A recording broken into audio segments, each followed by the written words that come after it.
We created the British Pakistani Christian Association after the attack on Gorja. 2 churches were burned down and a community of over 100 homes were razed to the ground after a purported desecration of the Quran. Later, police confirmed that there had been no evidence to support this notion, but by that time the community had been triggered into action against this innocent Christian community by imams that had preached incitement to hatred through the mosque tannoys. Unfortunately, no recompense was given to the community, but one of the things that our community really wanted to raise its eye about was how the mistreatment has become fairly frequent and intensified over recent years. And it was felt that a new group, something that was created from Britain, would be able to speak out for the minorities we felt didn't have a voice of their own.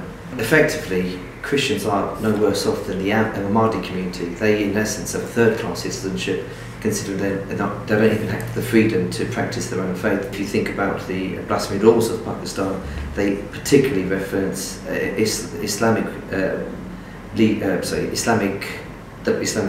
Prophet Muhammad and Islamic originators of Islam, and protects the desecration of the Quran, only no other text or no other religion. It portrays a picture, an image of minorities as being evil, and I think this is created in Pakistan, and it's now been entrenched within the minds of those that live there. And until some extent to actually revert that, to actually introduce perhaps books that do recognise the contribution that has been made by minorities, I feel that new generations also are going to be suffering from that same propaganda. And I say suffering because the demonisation now affects minority Muslim sects in the same way as it does the minority faiths in Pakistan.